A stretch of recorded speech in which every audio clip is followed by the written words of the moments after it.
Hey Beshies, ito na ang Disneyland vlog natin. Ito na, super naman ng rain. Ayan, grabe, diba? Pa, ang ganda kahit maulan. At ang dami rin tako kahit maulan. Ayan, at dahil inabutan na kami ng ulan, at inabutan din kami ng lunch, inabutan din kami syempre ng gutom, kaya bumili muna kami ng turkey. At tinan mo naman, Besh, ang laki-laki. Bongga-bongga talaga. First time namin itatry yan, so tinan nyo naman, pak. Bugs, diba? Laki pa sa mukha ako, diba? Medyo pricey pero worth it ba? Laki. Ang laki-laki. Wow. The taste. Sarap. Ang sarap. Sarap. Ang sarap. Wow. Satisfying naman siya kahit kalaunan nakakaumay na siya. Kaya bumili kami ng ice cream kahit sobrang lamig at naulan pa. OA naman sa voice over ang energy. Titikman ko this time ang Donald Duck. At ayan kasi medyo nakakatuwa yung design at ang ganda ng packaging.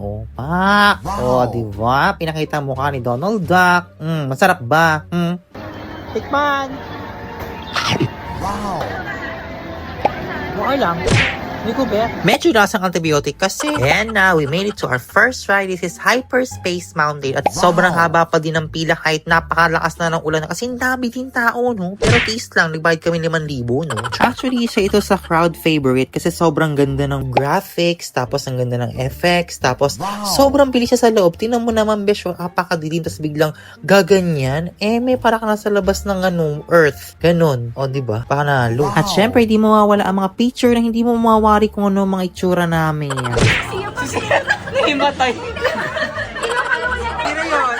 Ay, sino yun? Ayan, sino yan? Wala, babe. Wala nang hininga. Eto na, pupunta na kami sa aming next ride dito sa may Frozen Ever After Village. Ayan, tinan nyo naman ng Arendelle, inuulan, hindi nag-uulan ng snow. Kahit second time ko na sa ride na to, sobrang amazed pa din ako sa mga graphics and design ng set nila. Napansin ko lang na dati kasi last year, pumunta ako dito at English pa yung mga sinasabi ng mga characters. But ngayon, Chinese na sila. Nag-Chinese na si Elsa. Hey, Shang. Charis, ito yung favorite part ko ng ride. Sobrang ganda niya. Kasi nga, bubudulin ka ni Elsa after niya kantahan. Nako yan, pausog ka, babagsak. Girl, diba? May gulat effect si ate mo, Elsa. At di pa dyan natatapos ang pagbulusok namin pababa. Kasi itong part na to, Diyos ko, ito na siya!